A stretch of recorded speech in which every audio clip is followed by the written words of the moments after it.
Hi, everybody. This is Super Kev with my super guest, Vaughanie. 10. How you doing, Vaughanie? I'm all right, mate. Yourself? Yeah, I'm really good. Thank you. I'm really good. We just been speaking off air, a bit shell shocked on losing Chris Bart Williams, my little brother. That news was shocking to me. Very sad day, but you know as well as I do, life goes on, and we've got to move on. Yeah, So, very sad news. Yeah, but you're right. Life goes on, mate.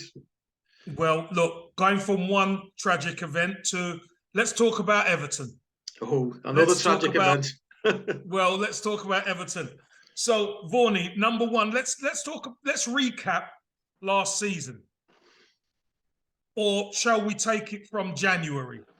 Because that might be the best thing. Because obviously Frank lost his job, and it flipped over again at January. Let's talk that.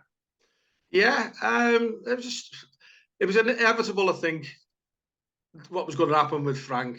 I had the pleasure of meeting him a couple of times pre-season, August at Finch Farm, and I really was convinced he was the man because he said all the right things. He told, we had a discussion about what his ideas were for Everton, and I was very, very pro Frank, but as the season went on, it became quite clear for whatever reason that it just wasn't going to work for him.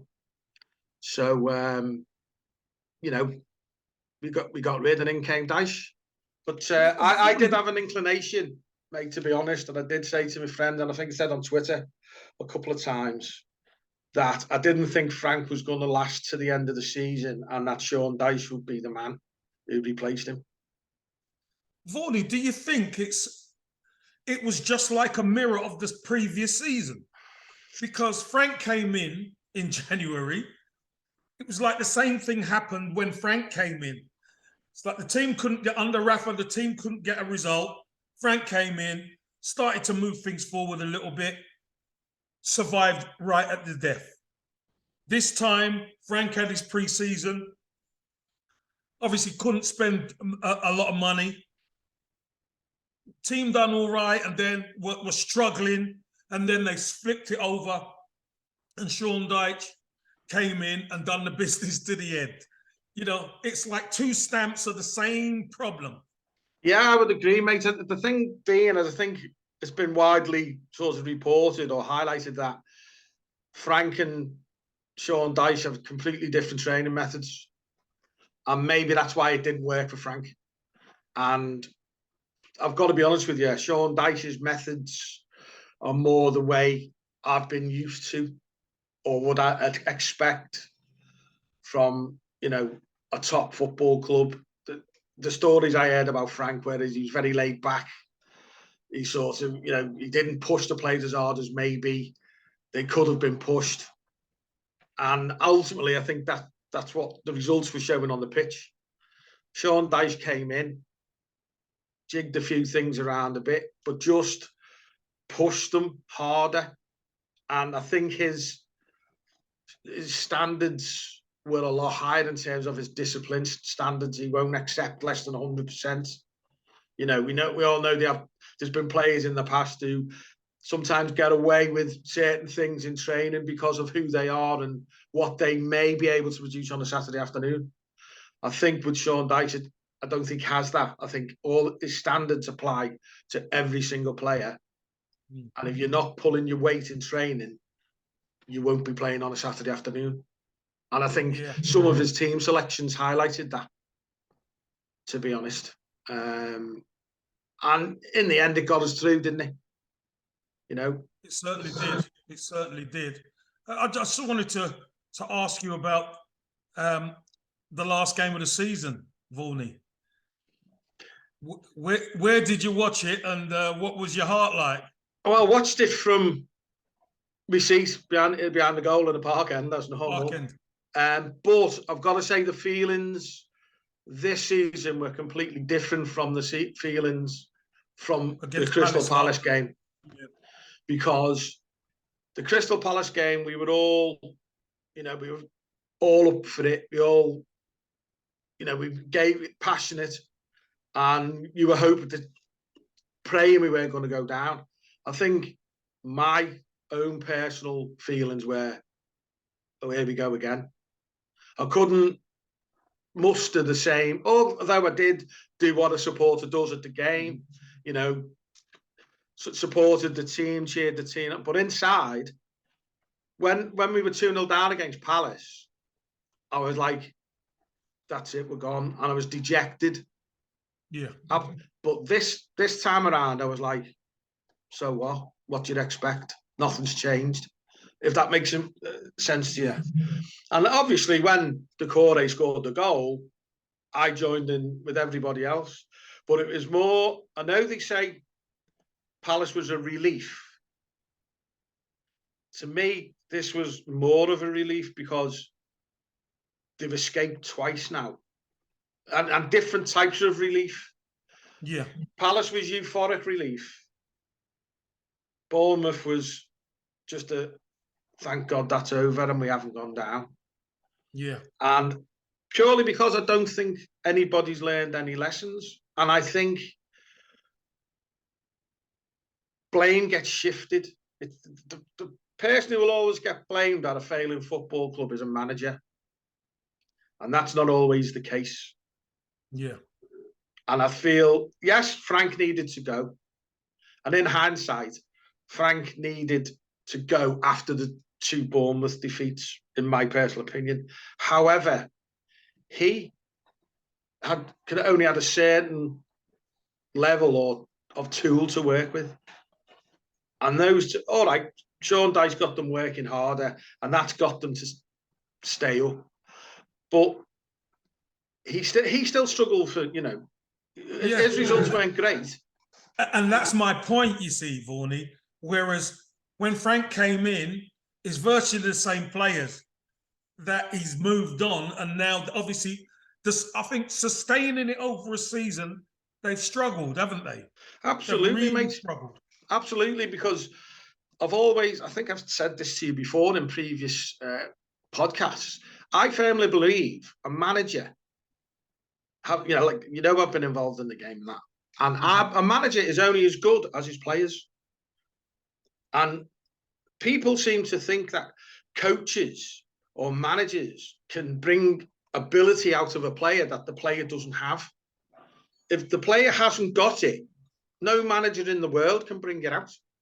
Yeah. You have to have that level of, and unfortunately, we have and had players of a certain ability, certain level of ability, who couldn't go any further. They could train, they could be fit, but actually ability with the football, they didn't have any more than, they couldn't give any more because they didn't have any more. And I firmly believe we have a certain standard of player that can't be pushed to make us a top six, a challenger. And well, it's not even that, is it? It's not even challenger. Well, you know what I mean. Top 10, whatever it may be. And I know. Vaughanie, let's be honest. For the last couple of seasons, Everton have just survived. Yeah, and that's because of the level of the players we've got. And granted, I will say that Sean Dyche came in, and 2 players who were not performing at all, never mind performing to any standard, in Dwight McNeil and Decore. He's turned them into possibly our 2 best post-January players. Yeah, they were the match winners, weren't they? Yeah, absolutely. But again, it's a fear of mine. Well, when I say a fear, it's a concern in such that I think Sean Dyche is a certain type of manager. He has his preferred style. And I don't think that style is going to be particularly good for Everton. Because if you understand what I'm trying to say, for instance, he has certain players who he likes. And last season, reinstating a certain player into the side, for me, could have cost us relegation. And it was only because... Yeah, but it didn't, Vaughanie.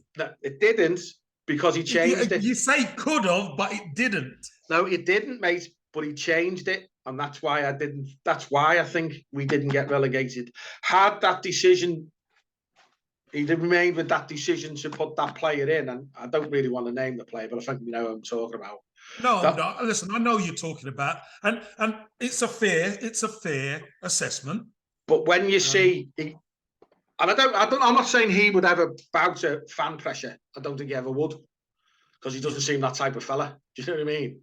Yeah. But ultimately, there was a lot of fan pressure to say, get this player out this team. And when he did, everything changed. And my concern now is the two players we brought in to change our system. And I thought, Wales with three at the back for the last few games, we look more solid. Yeah. That's just my opinion. Those two players who could be really considered competitors for the shirt, they've both gone. So it leaves us with players who I don't personally believe should ever be playing for Everton. Yeah. They've had the chance and they just haven't taken it. Yeah. Unfortunately, Ben Godfrey being one of the competitors for the shirt, he suffered a bad injury. He suffered a couple, hasn't he? Yeah, and maybe that's affected his confidence, because when he first came, he was, you know, the crowd loved him. He was very good. He got stuck in. He made booming tackles, but it doesn't seem to have that aggression anymore. I don't believe. I just think he's got to play himself back. Yeah, because he's missed a lot of football, hasn't he? Well, I don't believe he's a fullback. Yeah, I just think he's one of those players who can play there. And sometimes because of his speed and his tenacity, I think sometimes you play him there to help the team, as opposed to playing there because that's his best position, Vaughanie. Yeah, I understand that, mate. But when he's been picked in position, or he's been picked to playing games where you've had natural people for that position sat on the bench, and I find that a bit Sunday League-ish, if you know what I mean. Yeah, but Vaughanie, here's the thing. From a pro's point of view, who would the opposition rather play against? Would they rather play against the natural left-sided fullback, for instance, who doesn't get stuck in, who's not going to leave a bit on you, or would you like to play against Ben Godfrey, who you know you're going to have a tough game against, is going to put tackles in on you, especially when you're scrapping for points? Oh, yeah, I understand that. Now it's different. Now it's the start of the season coming, and you can play the certain players in that position. But when you're scrapping for points, Vaughanie, I just think you get desperate. Yeah, very true, mate. And maybe it's because of the situation that the club was in. There was there was a lack of confidence throughout the squad. Yeah. Obviously affected a lot of people, and me may have been one of them. I would just like your opinion, because I think, and I know football has changed in terms of formations. Hey, Vaughanie, nonsense. Football hasn't changed. Do you know what, Vaughanie? Let me spin that back to you a little bit. You've been going to Everton for as long as Methuselah was alive, right? Yeah. Has football changed? It's still the same. There's still 2 goals at the end of the pitch. The fundamentals are the same, mate. You still got to defend properly. You still got to attack. You still got to put the ball in the onion bag at one end and stop it from going in at the other end. The basics are the same. Yeah, absolutely. But the thing I was going to say is, so you have all these new ideas about formations, and when I play, and I'm sure I'm thinking back to when you play, the main formation was 4-4-2. It wasn't like 3-5-1, 4-3-6, and all of that. That didn't exist, certainly when I was playing. And I go back to when you were playing, and as I remember, you played in a 4-4-2. 4-4-2. But here's the thing, you see, Vaughanie. Here's the thing. So when you're playing in a 4-4-2 and the ball's on the right-hand side and your fullback overlaps, it's not a 4-4-2 anymore, is it? Exactly. So again, we can talk about formations and, the midfielder used to get into the box and used to have maybe 4 players in the box. That ain't 4-4-2 anymore. No. But the thing I was going to ask you about Ben Godfrey is, with his attributes, I was just thinking, what would your thoughts or your opinion be? Because I think he could be utilised as a, shall we say, olden day sweeper with his pace. Well, you could look at that because he's quick across the ground. Yeah. And he can make a tackle. He can make a tackle. Here's the thing about the old-fashioned sweeper or extra man at the back, whatever. You need 2 good centre halves with him.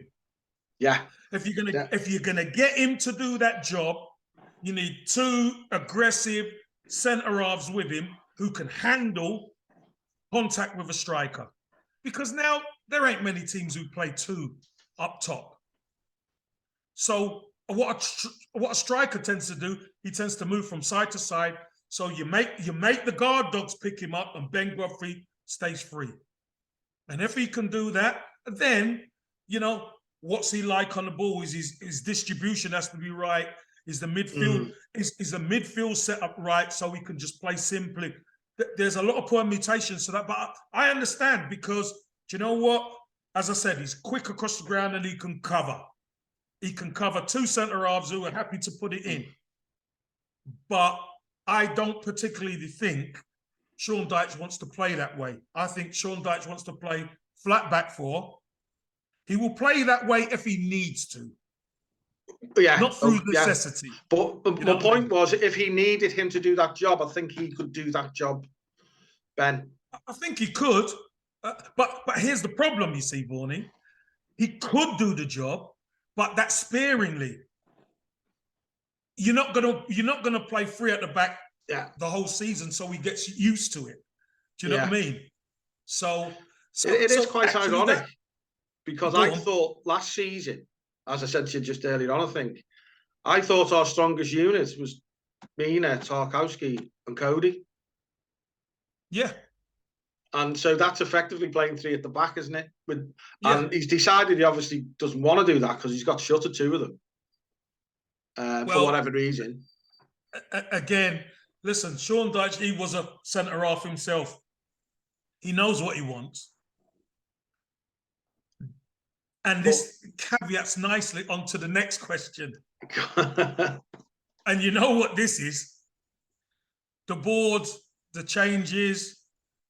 How did you feel? Obviously, once the whistle went, and by the way, that was the loudest I've heard any stadium when Decore scored. Yeah.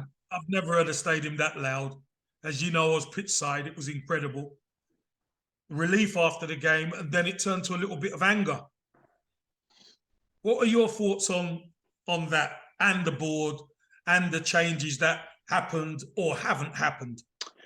Well, if you've been following my social media account, which I know you do, yes, changes have to be made. For me, the people who are in charge of this club have no idea what they're doing. No idea whatsoever. It doesn't just because you're an Evertonian doesn't mean you can run Everton Football Club successfully. And it's been proven over, not just since the owner came in, for the years for 15 years previous. To me, and I don't want to I'll have to be careful what I say here.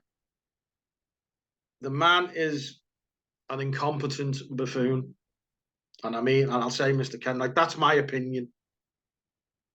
And I do believe it's not just the fact that he's an Evertonian and it's his dream. He's now in a position where he's determined, whatever costs, he is not going to let go of Everton Football Club.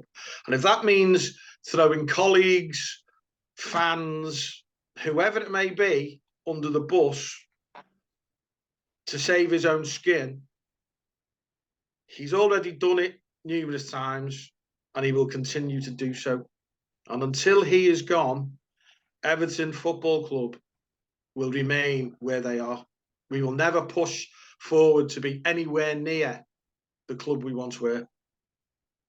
Vaughanie, I look at the situation and I look at it as this is one that, unfortunately, listen, I like Bill. You know, being on the inside is different to being on the outside. Yeah.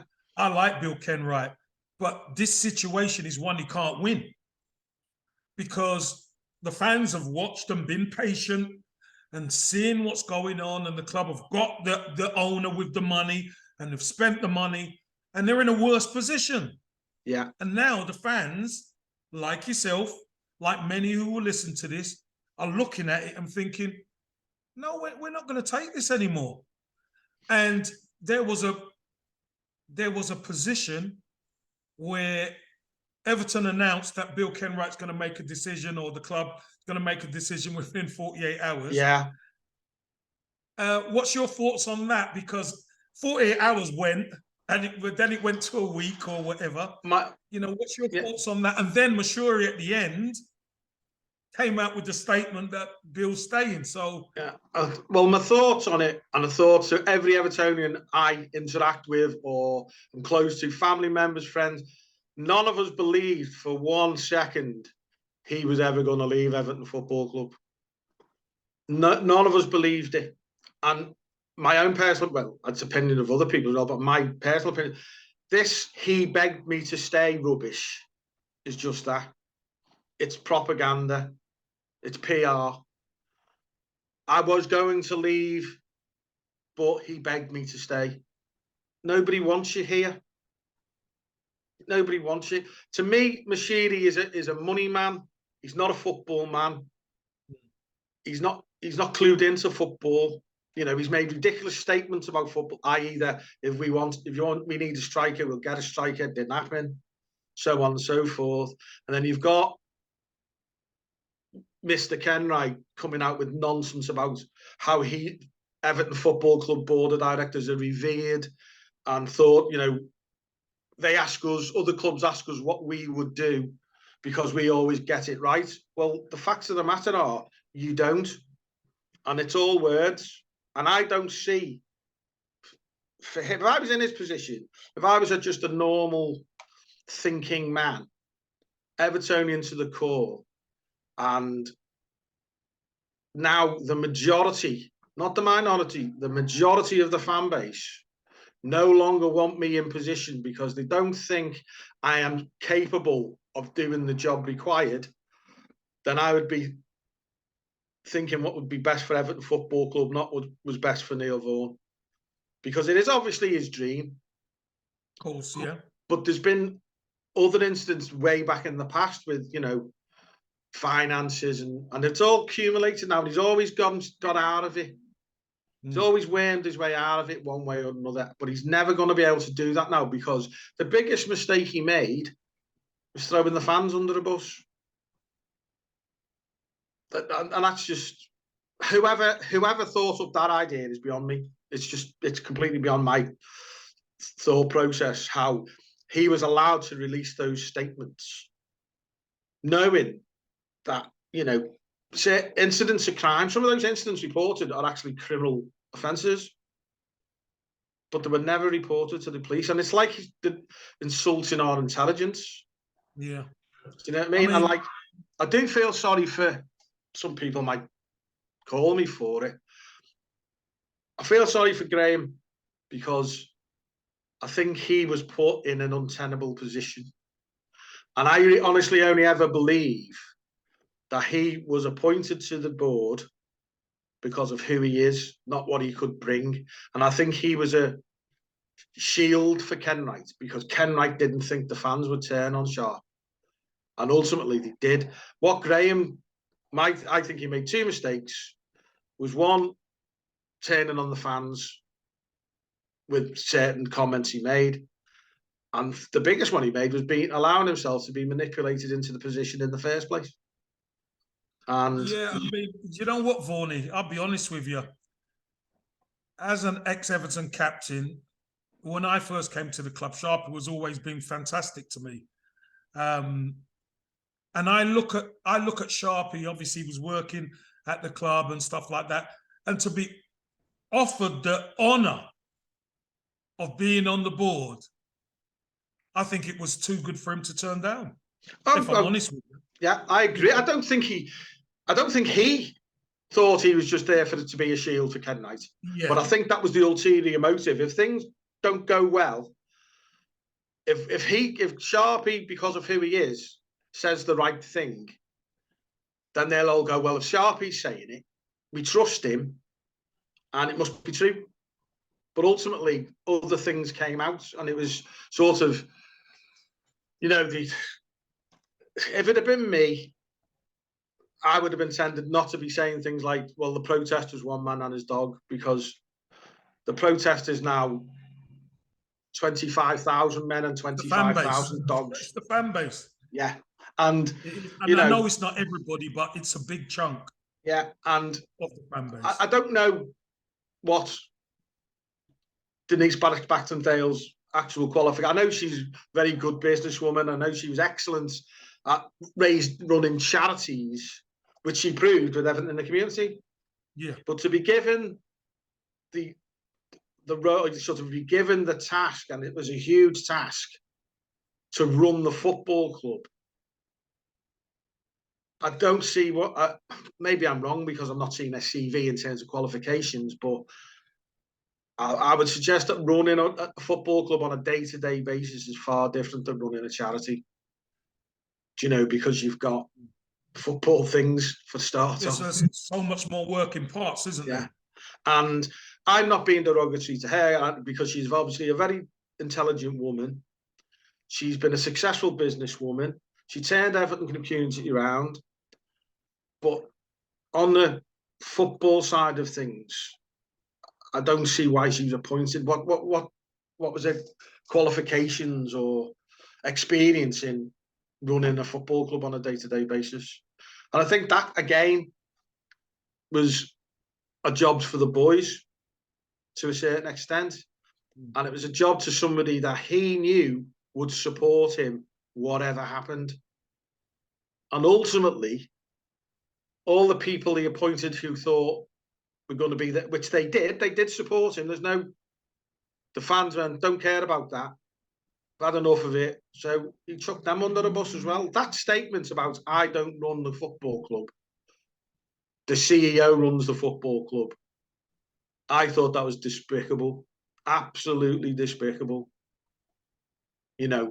Because it was a clear attempt by me to shift blame. Passing the buck. Yeah, absolutely, mate. And I think that's when it became, well, there's now a target to attack who people don't want and don't respect as a football person. So ultimately, they all had to go. But I'm not having for 1 minute that he was begged to stay. I think it was never in question at all. I think my own personal belief is, and I've got no evidence of that, I can't prove it or disprove it, but I think, well, if those three go, you say you want me to stay, and I'm, all's happy. All's rose in the garden. I just think, I'm sorry if I got the crotch there. I think Bill Kenwright is there for Bill Kenwright. He's not there for Everton Football Club. He might have been at the start, but he certainly isn't now. That's just my personal opinion. And that's why I would want him gone yesterday. Yeah. So where do we go from here, Vaughanie? How do we look? We know what rectifies the issue is Bill going, but Bill's not going.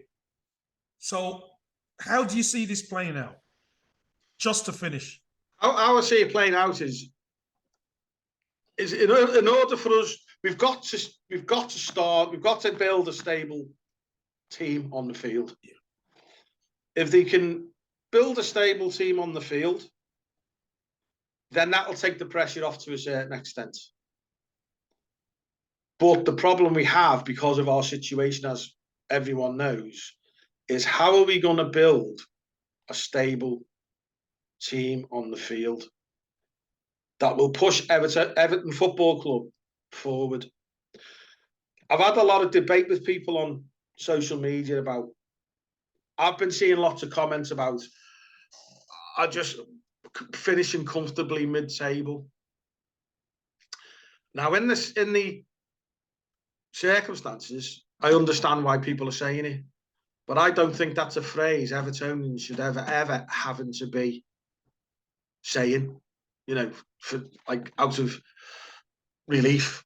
If we're mid-table, great. After what's happened, we should always be wanting to finish as high as we can. Don't say I'm happy. If we finish mid-table, then so be it.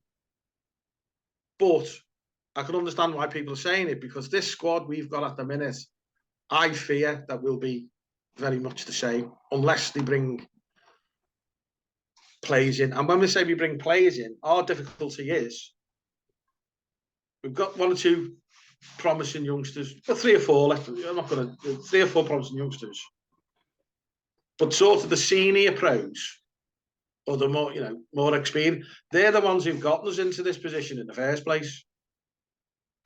And I think we need to bring in players of better quality. But the trouble is, quality players cost money, and we haven't got money. But I don't think we should be looking to reintroduce players who failed for us before. Say, oh, we'll give them a chance. Give them a chance again because they went on loan. They played a couple of decent games in the league. That's nowhere near as good or difficult as the Premier League. Oh, well, they did well there. Well, they didn't do well in the Premier League when they played for Everton, and that's why they've gone. That's why they've gone out on loan. And I think because of our precarious financial situation, the manager may have no choice but to do that just for numbers.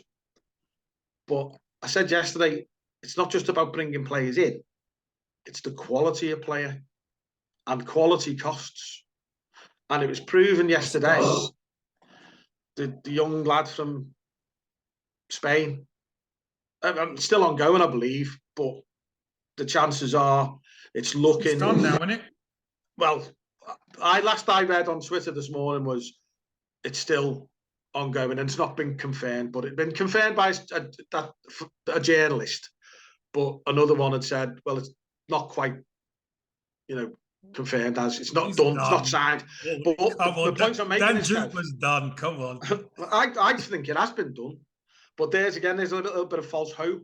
But I'm hoping for us to sign, especially with his history in Everton. Yeah, so young up and coming player. Don't get me wrong, I've never seen this kid. Never seen him kick a football, but I just read reports and recommendations and things from people. But what hurt me yesterday was a up and coming young kid. Sorry, doesn't want to come to Everton, and that worries me. And it worries me to the extent of the 2 or 3 good youngsters we've got. If we go through another season like we've just gone through, if they do well, are they going to want to get off? Well, this is perfect, Vaughanie, because next I want to mention the incomings and outgoings. And there was an outgoing, Ishe Samuel-Smith from the reserves, left back, very highly rated, one of the top youngsters in the country, fullback, sold him to Chelsea. Obviously to raise funds for the first team. But so when you mention about a young lad, up and coming player who don't want to come to Everton, when he sees Everton getting rid of their quality youngsters, in his head, he's like, that's not the place to be. Yeah. Well, this is the thing, isn't it? And, like I'm looking at the lads who are more like in and around the first team. I mean, McNeil's still only a young lad. He's only 22. Yeah. You've got Garner, who come in, eventually broke into the side. Like Garner. Yeah, I do, mate. But I don't want him playing a fullback. I want him playing in his natural position. Yeah, centre mid. Yeah, because I think he could develop into one of those players who can dictate a game, you know what I mean? He's got a good pass. He's got a good eye for the pass. He can tackle. He's got all the tools. He just needs to bring them all together. Yeah. But I think he'll only do that if the manager says, right, I believe in you, son. You're in the side. Do you know what I mean? That's your spot. Prove me right. Yeah, absolutely. And if you don't, but I think you will. So, but my fear is the likes of him, McNeil, even Branthwaite, to a certain extent, I'll come on to him again in a minute. He's just, Branthwaite, for instance, he's just experienced success. Might not be in a, but forget the standard of the league. He's just experienced success. He's just won a trophy, and the club he was playing for qualified for the Champions League. If he comes to Everton, and I think a lot of Evertonians, before the ball's even kicked, are putting a lot of pressure on Jared Branthwaite because they're saying, put him in, put him in. He's a young lad. He's what, 19, is he? He's a young lad. And I only think back to, I think it was one of the last performances he has, and Ivan Toney just had him off, and he ended up getting sent off. So that's why I try to say to people, Premier League's completely different to the Dutch League. Do you know what I mean? And believe you me, I want Jared Branthwaite to go play for England as an Everton player, as much as I ever want Everton players to play for England. But if you understand what I mean, I want him to be a success. But I don't think it'll do him any good, especially having not even done a pre-season day yet, but to say, right, you're our first choice centre-half now alongside Tarks.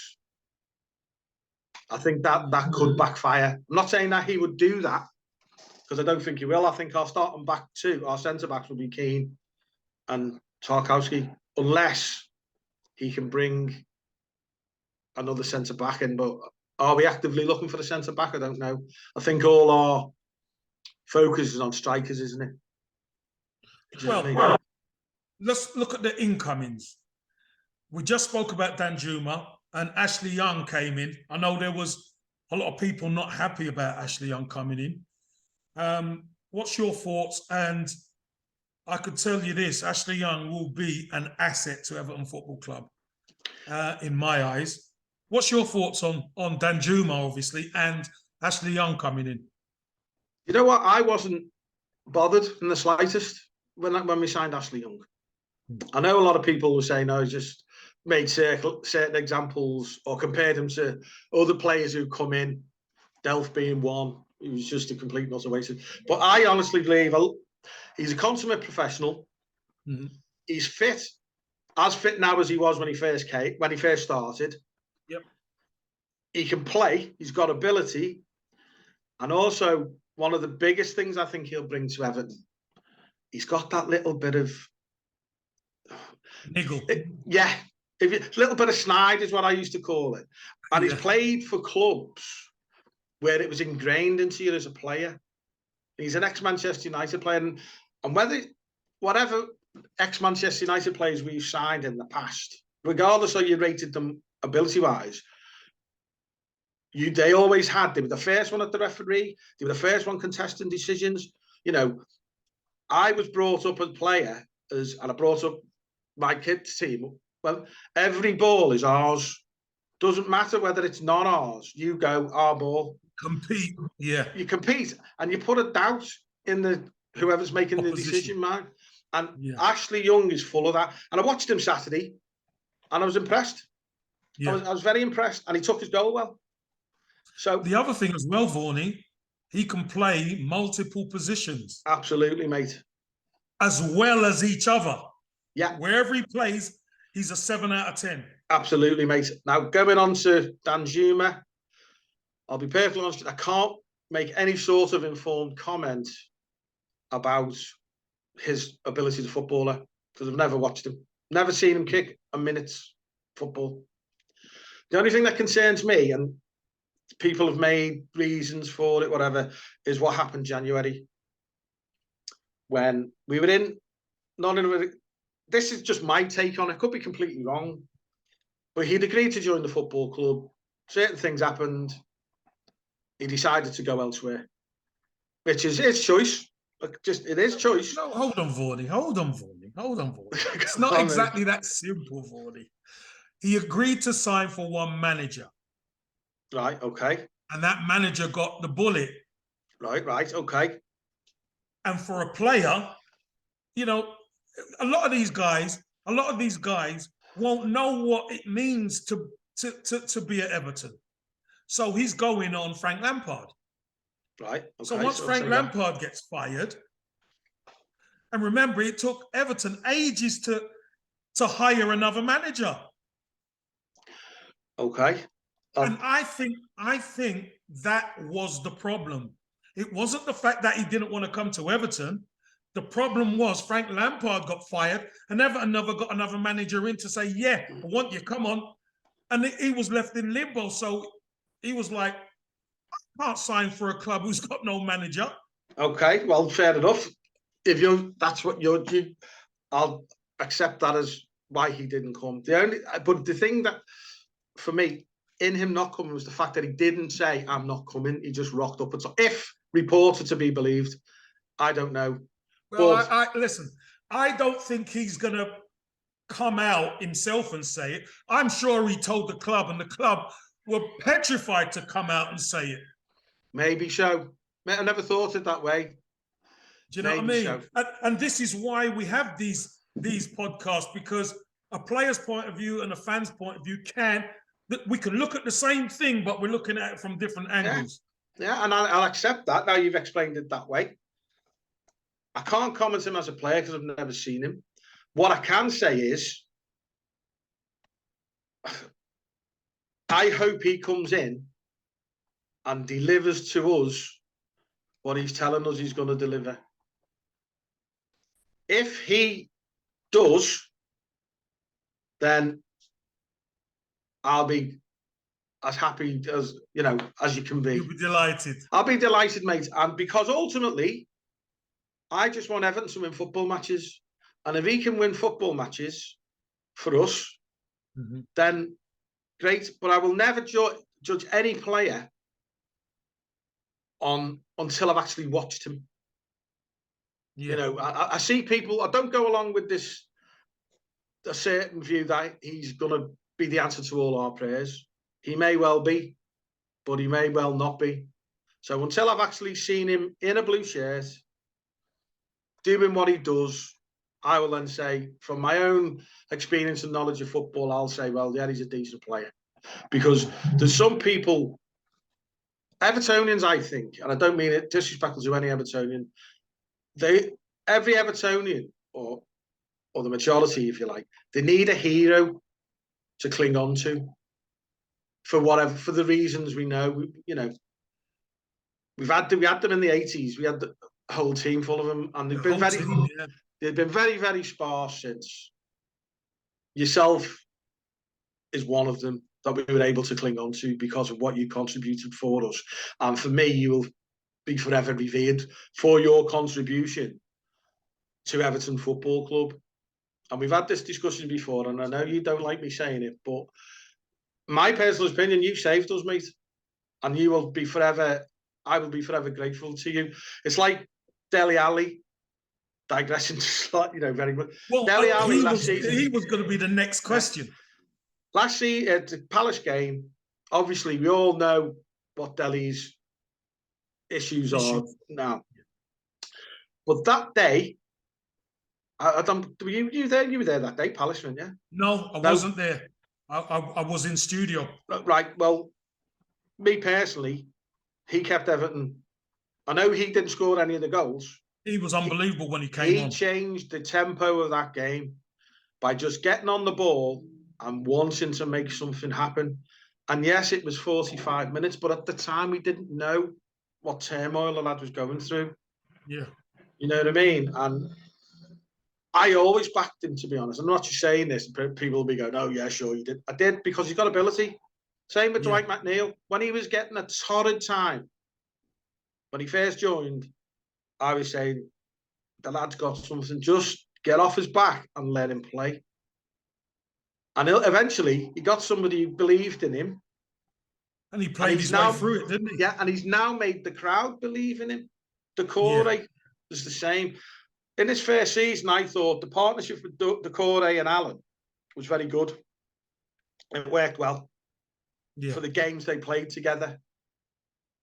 But myself and the lads I go to the match with, family and that, we all agreed that one didn't work without the other, and they spent too many times without the other, apart, and ultimately got found apart. out. So, but Dukes again, I think Sean Dyche, what I will say, and pat him on the back for, is I think he realises what Dukes' attributes are and his strengths, and he's playing to them. Yeah. You know, we all know, no disrespect to the fellow, he can't pass ball. You know what I mean? Very well. But he gets box to box, he can make challenges, he's a danger in the opposition box. Yeah, he's a threat. He is. You know what I mean? And again, him playing with confidence is a completely different player. Big So time. I'm all, well done, Sean Dyche. Now, if you can do it to everybody, well, I don't think you can do it to everybody because with a couple it's failed already, but we can push them on, make them believe. I think that's going to be his biggest attribute, his actual ability to motivate the players to believe they are as good as they can be. Rather than, oh, well, I don't fancy it. I don't mind making a mistake, if you know what I mean. Because I usually used to say to my players, don't worry about making a mistake. Once you make a mistake, forget about it. Get up next time you get the ball. Make sure you don't make the same mistake. Not slam them for it. Or wait till they come in the dressing room and start giving them the hairdryer treatments. Don't worry about it. Don't worry about it. Keep playing. If I didn't rate you as a player, you wouldn't be on the pitch. That was my attitude. Do you know what I mean? Yeah. Yeah. It was all about, they talk about, what is it, positive reinforcements and everything. You make somebody believe they can actually be better than their ability says they are. Just pure belief. There's many just from here, between the years. Yeah. Yeah. And I always used to say, and I think most you've played under managers who've done the same. I would tell my players, and it was said to me when I was playing, you're better than him. You're better than him. He does not want to play against you. Go and prove it. Go and prove it, yeah. And that's it. And that goes a long way into, a player's mindset when they go out on the field. I hope Danjuma comes in and blows us all away. Now you've told me a different, or give me a different possible explanation of the scenario. My original opinion was, well, if he's going to jib us when things are not great, what's he going to be like if we are down the bottom next season? Is he going to want to dig in? And, because there's a difference between, there's confidence and there's ego. And sometimes... Well, let's put it this way, Vaughanie. As a player, you look at the history of Everton, great history. You look at the last 2 years of history, you think, so he doesn't need to come in and think, oh, if they're down there, is he going to jib us? He wouldn't sign. As a player, he can go here, there, or there. And he chose to come back to Everton. I think that's a massive tick in the box for me. Solely because of the last 2 seasons. Yeah, but I hope it is. I don't want players to come into Everton and fail. No, of course not. But as I say, I will never... We could have another podcast in 6 mid-season and he's ripped it up. And I could come to you, Kev, he's absolutely outstanding. What a signing. But I won't big players up before I've seen them. And that's what I like. I think we desperately, desperately need a proper centre forward. Well, you've set me up for the last one now, because we've touched on Dele Alli, so I won't need to go there. We all know Dele Alli could be, he obviously got his head right, and he could be a massive tick in the box for Everton this season. Yes, he could. He could, and I know he could trigger a 10 million, but it would be cheap if you trigger the 10 million and he is the player going to where he can go to. Definitely. But Vaughanie, here's the last question. Going into the season, does Everton's mindset and placing depend on DCL? No, I don't think it does. I think it depends on bringing. I think he can, if he stays fit, make a contribution. But I think we need somebody, and they are hard to get. Who this person would be, I can't tell you at this moment. But we need somebody who's natural in front of goal. And I personally don't think Dom is. I think he's developed into a good target man who will get you 10, 12 goals a season, maybe, if he stays fit. And that's not knocking him, by the way. I think when he looked a different side when he came back in for the last few. When he came in, yeah. But I don't think, in my opinion, he's a natural goal scorer. So we need somebody, I don't know, someone like yourself, TC. Someone who can stick it away. Someone who's just in the right place at the right time. And when they're through on goal, faced with a goalkeeper, they know how to actually beat the goalkeeper with the ball, not just blast it at him. Do you know what I mean? Because I see that too many of the modern day forwards, and it's not just ours, it happens across other teams. They go through on one with the keeper, and the keeper will just stand big and they'll just blast it at him. They don't try to get it round him, under him, over him. Go back to some clips of latter day strikers, the top strikers. Watch a video yourself the other day. I think it was against West Ham or Leeds it was. And he got put through, and whoever's in goal, they had that, was it Lukic in goal for him at the time? I'm not sure. And he just come out, and you just chipped it over him. And that was it, goal. But our forwards don't do that now. And I feel sorry for Neil Maupay, talking of strikers, because he was never going to turn down coming to Everton, ever. There was a lot of people who are now giving him stick, saying, "Oh, give him a chance, give him a chance." I think Neil Maupay works hard. You can never criticise him for his effort, but sometimes it might just be the situation he's in. It hasn't worked for him at Everton, so all parties need to say, "We need to move you on now." I don't know what his contract says. I don't know what his, some players, as you will well know, will sit on contracts.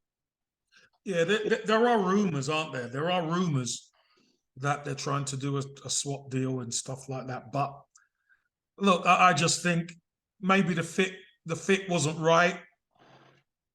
He's a decent player, but the fit for Everton isn't right. Is he a natural? Is he the type of striker Everton need? I think Everton needs someone with a bit of size. Yeah, but there is two out there that have been rumoured, or not rumoured as such, but mentioned, and because of the way Dyche likes to play, and I wouldn't want either of them near Everton Football Club. Not either of them.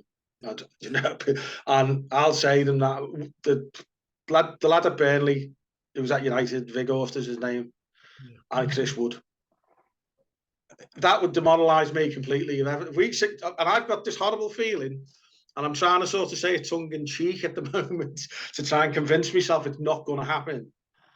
You've got a lot of contacts at Nottingham Forest where Wood is at the minute. Do you know what I mean? And I'm hearing he was double figure. He was double figures at Burnley. Yeah, okay. I'm not being disrespectful. Everton are used to having players who, certainly the number 9, the position is revered at Everton Football Club. You've done it very well yourself. Do you know what I mean? And our central strikers are revered, going back to Dixie. Yeah, there's been a long line of them. Even the lads who are not necessarily natural centre forward. Yourself, I considered and classed as a natural centre forward. Yeah, you big, strong, you powerful, fair turn of pace. If that's not being disrespectful, you might have been, but fair turn of pace, and you could finish. Tony Cottee, to me, wasn't a natural out-and-out Everton style centre forward. He was a predator. He was a finisher. Yeah. Gary Lineker, predator, finisher. Gary Lineker didn't do very much outside the box, but he scored 40 goals in one season. That's what you get. You know what I mean? So I think I agree, we need a big man. We need a big target. But I'm we just talking need about, somebody with I'm a bit just of talking quality. about for the way, as opposed to Mope. Yeah, I think You if you're going to understand play, what I mean? yeah, Now, mobility, etc., that comes into it. I think if you're going to play one man up front, a lone striker, he's got to have some presence about him. Yeah. I mean, to be fair, whatever my personal reservations are about Dom as a natural goal scorer, when he's playing and he is fit, he has presence as a centre forward. Definitely. And he can hold the ball up. You know, my criticism would be, I think he needs to work a little bit on his touch. But as a unit, and he can win balls in the air. He can use his body well when his head's on it and he's fully. He's a handful, and I believe Dom's been through a few off the field issues as well, which may have affected his performance. When he came back, he looked a completely different player. Yeah. And he did do the job for us. The only thing we have to worry about is his actual physical fitness. Yeah. Now, is he going to be one of those players who suffers with minor niggles and strains and they prevent him from playing for 3 weeks or whatever? Yeah. So in that respect, we have to have a competent backup for him, because I think we have players now who could play in behind a big man. Yeah. I hate the phrase, by the way, a number 10. I don't believe it's such a position. It's a shirt number. Yeah. Do you know what I mean? But to play that position just in behind the striker, I think they were all went the old inside forwards or something like that. That was a little bit even before my time, but just to somebody who can get on the ball. Now I see. Don't know what your views are, but I could see Garner, as in James Garner, filling that role because he's good on the ball, and if he can pick it up deep, say between centre circle, or say the D of the centre circle and the D of the penalty box, he can do all his bits there, and the lad's got a fair dig on him as well, by all accounts. Yeah, so I like him. I do. I like him. I think playing the way Everton have played maybe doesn't get the best out of him yet, but obviously it was in survival mode, wasn't it, for 6 months? It was survival mode. Now it's the start of the season. I really rate him. I watched him quite a bit at Nottingham Forest, and Man United don't sign bad players. Of course, he played for Forest, didn't he? He done really well for Forest, really well, and made a real difference to them. So I'm hoping he can get in that position and create much. Listen, Vaughanie, I've got to say, anytime me and you get together, the time just flies by. So I've got one quick question to ask you. What's your expectation for the coming season? I've got a heart expectation and I've got a head expectation, if that's okay. Give me both. The heart expectation is that Sean Dyche will be allowed to, we will bring in the players that he wants, who he can work with to make Everton as good as they can be. And I think we would be not worrying about relegation. I think we'd be comfortable further up the table. Which is progress. Yeah. You know, I haven't got unrealistic expectations that I think we should be challenging for the top 6, because that's just not viable. Right? Yeah. My heart expectation is, and it's all ifs and buts, same as my head expectation.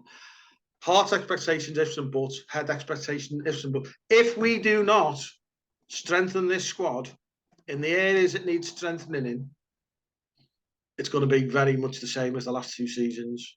And I believe that if that's the case, then I don't think Dyche will be here at the end of the year, because of the football season, not necessarily the end of this calendar year, because I think the easiest person to blame is the manager.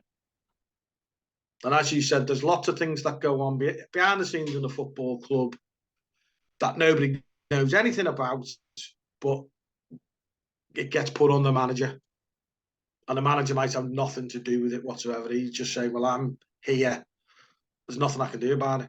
And I don't believe he's got any sort of, how can I say it, influence in terms of who Everton bring in. He might say, I want this player, or Thelwell might identify a player and say, I think he's going to do the job for you. I think Dyche will just be told that's what's happening. I don't think he'll go, no, I'm not having that. If you know what I mean. Because I think this is who you've got, basically. Yeah, this is who you've got, work with him. And when he doesn't work with him or can't work with him for reasons we touched on in the beginning about not being able to reach the standards that Sean Dyche wants him to reach because of his own lack of ability or whatever it may be, it's not the player that gets blamed, it's the manager. Yeah. And so Hart says all goes well, we sign who we need to sign. And I'm not talking about big star names, because that's never going to happen. Just somebody from somewhere who has that ability to be in the right place at the right time. A centre-back who may not be great on the ball, but very bit, similar to Tart. Yeah, you can defend, absolutely. Defend properly. Because I've always said with defending, people going about full-backs not being great, across the defenders, as long as they can defend, the first job is to defend. Anything else is a bonus. Yeah. Do you know what I mean? And they defend well. We get a good cover at centre back and leaders. I think we need leaders, and I think we've got one in. We brought one in Ashley Young. To be honest with you, he's another one, definitely. Yeah, and Tarks is a leader. We know. Unfortunately, Connor Cody's not in anymore. He was a leader, and for that alone, I liked him as a player. Do you know what I mean? Because he'd go in the trenches with you, wouldn't he?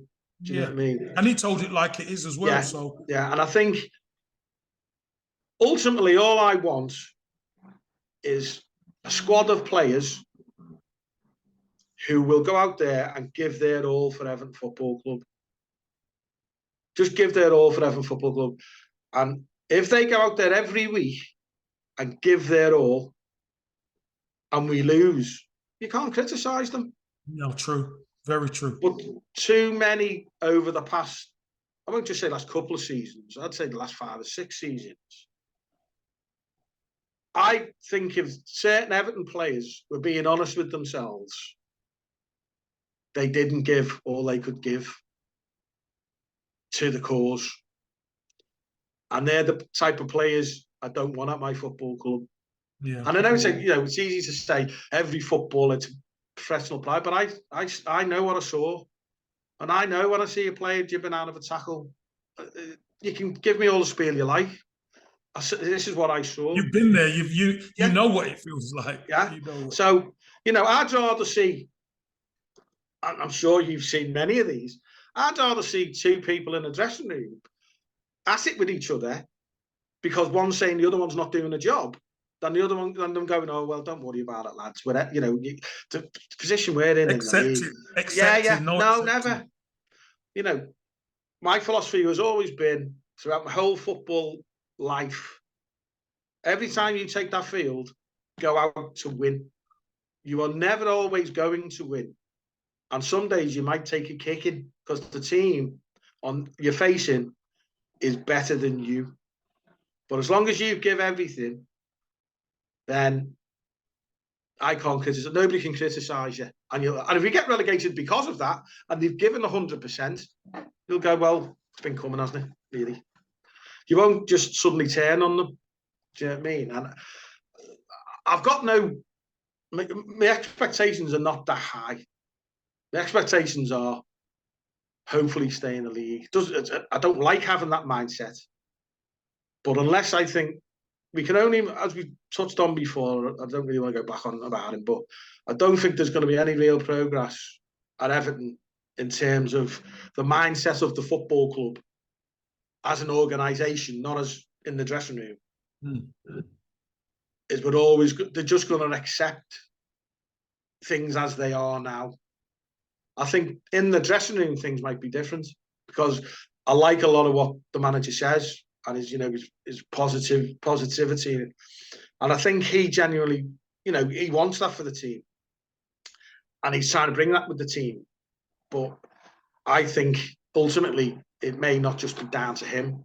I think he may be restricted in what he can do because of things outside of the dressing room. Yeah. So, but I'll be there. I'll be there every week like normal. I know you will, mate. I know you will. We'll be in touch on social media and at games. And listen, I have to meet you in the across the road. Yeah, mate. I owe you the pint, don't I? Yeah. Well, just let me know when you're meet you in the Winslow.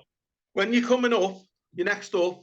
Just just get in touch, and I'll come and meet you because I'll say it on camera again because you're one of my heroes anyway. But I can't wait for it and I enjoy these, and I've learned stuff today speaking to you because I had my opinion about the Danjuma thing, and then you've gone, listen, and then I've gone, well, maybe, I'm not one to go, well, I'm not having that.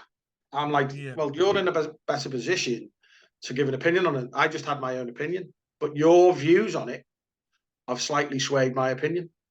Yeah. And that's, just like anything, Vaughanie, I don't say it to be difficult. I just say it as a player because I know players sign for managers a lot of the time now. Sign for the manager, you agreed that you'll sign, and then you see Everton. Why wouldn't you sign the player first and then you could sack the manager? Well, because they're run by idiots.